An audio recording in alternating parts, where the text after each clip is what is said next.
অষ্টমীতে যারা ভাবছো লাল সাদা শাড়ি পরবো না তারা কিন্তু অবশ্যই হলুদ শাড়ি পরতে পারো। হলুদ আর লাল ব্লাউজ খুবই সুন্দর লাগবে তোমাদেরকে। তো দেখো প্রথমে শাড়িটাকে আমি ওখানে ওপেন করে নিয়েছি, আর ওপেন করার পরে উপরের দিকে একটা ভাঁজ দিয়ে সেটাকে পেটিকোটের মধ্যে খুব ভালো করে দিয়ে নিয়েছি। সামনের দিকে দেখো এক্সট্রা কাপড়টাও পেটিকোটের মধ্যে খুব ভালো করে দিয়ে নেব। আর একটা জিনিস খেয়াল রাখবে, নিচের দিকে শাড়িটা যেন একদম পায়ের তলাতে থাকে বা মেস ছুঁয়ে থাকে। তারপরে খুব টাইটভাবে টেনে সামনের দিকে যেখানে প্রথমে পেটিকোটের মধ্যে শাড়িটা রেখেছিলাম ওখানে রেখে দিলাম। পিছনের দিকে শাড়িগুলো সমস্তটাই পেটিকোটের মধ্যে ভালো করে দিয়ে নেবে। এবার আমরা মিডিলের শাড়িটাকে ছোট ছোট করে ধরে নেব, তারপরে কিন্তু আঁচলটাকে রেডি করব। এই যে মিডিলে ধরে নিচ্ছি, অনেকে ভাবছে প্রথমে কেন ধরছি। এটা যদি না ধরো আর ডাইরেক্ট আঁচল ধরো, যখন আঁচলটা রেডি হয়ে গেল পরে যখন তোমরা দেখতে পেলে যে শাড়ি উল্টে গেছে বা ঘুরে গেছে তখন খুব সমস্যা হয়। ওই জন্যে এভাবে তোমরা চেক করে নেবে। এখন দেখো আঁচলটাকে রেডি করব। এটা হচ্ছে কাকিনাড়া শাড়ি, আর তোমরা অনেকেই কমেন্ট করো এই শাড়িটা আমি কোথা থেকে নিয়েছি। এর আগের ভিডিওতেও তোমরা কমেন্ট করেছিলে। এটা কিন্তু আমি নিয়েছিলাম অফলাইন থেকে, আর যে কটা আমি অনলাইন থেকে নিই সমস্ত ডিটেলস বলে দিই কোথা থেকে নিই, এবং অবশ্যই তোমাদের সঙ্গে আমি কোড নাম্বার শেয়ার করি, সেই ক্ষেত্রে তোমরা নিয়ে নিতে পারো। এবার দেখো আঁচলে এখানে প্রথমে একটা বড় দেখে ভাঁজ করেছিলাম, মোটামুটি বড়, তারপরে একটু ছোট করে ভাঁজগুলোকে রেডি করছি। খুব ভালো করে দেখেছো যে আমি এখানে প্রথমেরটা বড় আর তারপর একটা ছোট ছোট করে নিচ্ছিলাম, আর লাস্টের ভাঁজ ঠিক এরকম উল্টে দেব। তোমরা সবসময় খেয়াল রাখবে তোমাদের শাড়ির পাড়ে কোন ধরনের ডিজাইন আছে, সেই পাড়টা কতটা বড় তার উপরে ডিপেন্ড করে তোমরা কিন্তু প্রথমে ভাঁজটা রেডি করবে। তারপরে দেখো একটু এখানে আমি ভাঁজগুলোকে ধরে নেব। ধরে নেওয়ার পরে একটু এখানে হালকা করে চেপেও নিচ্ছি। এবার তোমাদের যদি মনে হয় এখান থেকে আমাদের স্লিপ হয়ে যেতে পারে, অবশ্যই একটা সেফটি পিন দিয়ে এই ভাঁজগুলোকে সিকিওর করে রাখো। তারপরে হালকা হাতে আবার একটু নাড়িয়ে নাও, আর এখানে একটা একটা করে ভাঁজ জাস্ট দেখো আর ধরে নাও।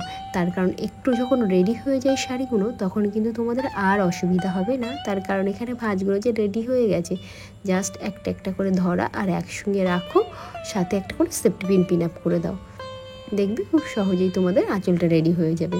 এবার বলি আমার প্রিয় দর্শক, তোমরা অনেকে অনেক ধরনের কমেন্ট করছো, একটু ওয়েট করো, আমি একে একে তোমাদের সমস্ত ধরনের ভিডিও দিয়ে দেবো। তোমরা একজন অনেক দিন থেকে একটা কমেন্ট করছো একটা সিল্ক শাড়ির উপরে ড্র্যাপিং দেখানোর, আমি খুব তাড়াতাড়ি দিয়ে দেবো, একটু ওয়েট করো।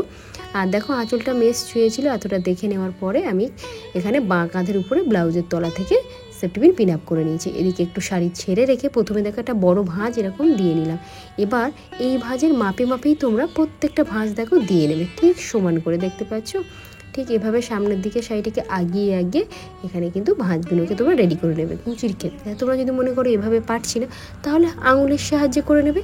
আমার চ্যানেলে কিন্তু অনেক ধরনের শাড়ি ডাবিংয়ের টিপস আমি তোমাদের সঙ্গে শেয়ার করি, যাতে করে তোমাদের বুঝতে বা শিখতে কোনো ধরনের কোনো অসুবিধা না হয়। এবার দেখো একটা একটা করে এই শাড়ির মাথাগুলোকে আমি ধরে নিচ্ছি, মানে ভাঁজের মাথাগুলোকে। এবার পিছন দিক দিয়ে প্রত্যেকটা ভাঁজ দেখো এরকম টেনে একটু ওপরের দিকে তুলে নেবে, তার কারণ এইগুলো সমান হলে নিচের দিকের মাথাগুলোও কিন্তু সমান হবে। হালকা হাতে একটু নাড়িয়ে নেওয়ার পরে মিডিলে একটা একটা করে ভাঁজ এভাবে আমি ধরে নিচ্ছি, তাতে করে আমাদের এই ভাঁজগুলোকে ধরতে সুবিধা হবে। দেখলে এবার আমরা একটু নিচের দিকে ঝুঁকে মিডিলে ভাঁজগুলোকে ধরবো। যদি তোমাদের কেউ হেল্প করার থাকে তাহলে তাকে দিয়েই কুচিটাকে একটু ধরিয়ে নিও, তাহলে তোমাদের সুবিধা হবে। আর যদি তোমাদের কেউ না থাকে তোমরা একাই কুচি রেডি করো, ঠিক যেমন আমি দেখাচ্ছি এভাবে একটু একটু করে রেডি করো।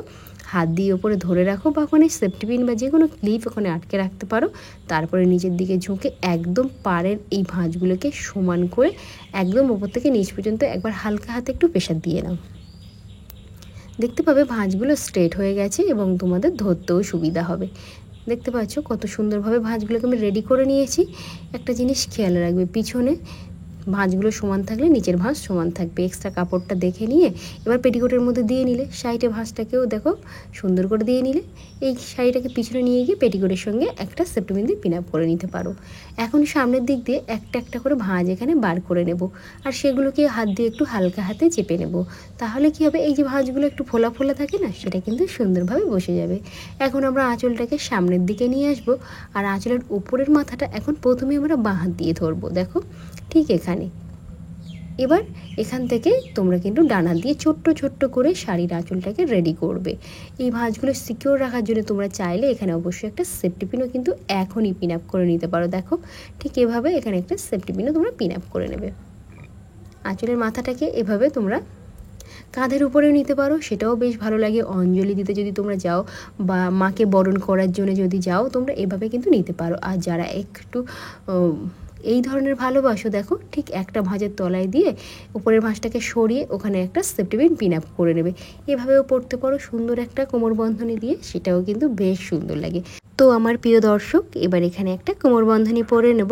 তো আজকের ভিডিওতে তোমাদের কোথায় কোথায় বুঝতে অসুবিধা হয়েছে সেটা অবশ্যই কমেন্ট করো, আমি নেক্সট ভিডিওতে আরও ভালো করে বুঝিয়ে বলে দেওয়ার চেষ্টা করব এবং তোমাদের কমেন্টের ভিডিও আমি একে একে দিতে থাকছি, একটু ওয়েট করো। আর যারা আমাকে প্রথমবার দেখছো অবশ্যই তোমাদের কাছে একটাই অনুরোধ, চ্যানেলটিকে সাবস্ক্রাইব করে রেখো এবং যারা ফেসবুক থেকে দেখছো পেজটিকে ফলো রেখো, তাহলে আপকামিং আরও নতুন নতুন ভিডিও দেখতে পারবে এবং সুন্দর করে শাড়ি পরা কিন্তু শিখতে পারবে। তো আজকের মতো করবো টাটা, দেখা হবে আবার একটা নতুন ভিডিওতে। তত সময় তোমরা সবাই ভালো থেকো, সুস্থ থেকো, বাই।